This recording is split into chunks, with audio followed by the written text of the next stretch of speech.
Berita selanjutnya, 12 saksi diperiksa Kejati Lampung terkait dugaan korupsi KONI. Penyelidikan dugaan tindak pidana korupsi dana hibah provinsi pada Komite Olahraga Nasional Indonesia Lampung masih berlanjut hingga Rabu 1 Desember 2021. Tahap penyelidikan dengan meminta keterangan atau klarifikasi saksi dari perwakilan cabang olahraga unggulan ini sudah berlangsung sejak Senin 29 November 2021.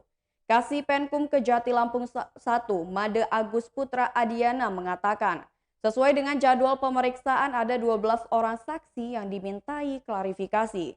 Menurut Made, 12 orang saksi ini mewakili dari cabang olahraga unggulan pada perhelatan PON ke-20 di Papua 2021.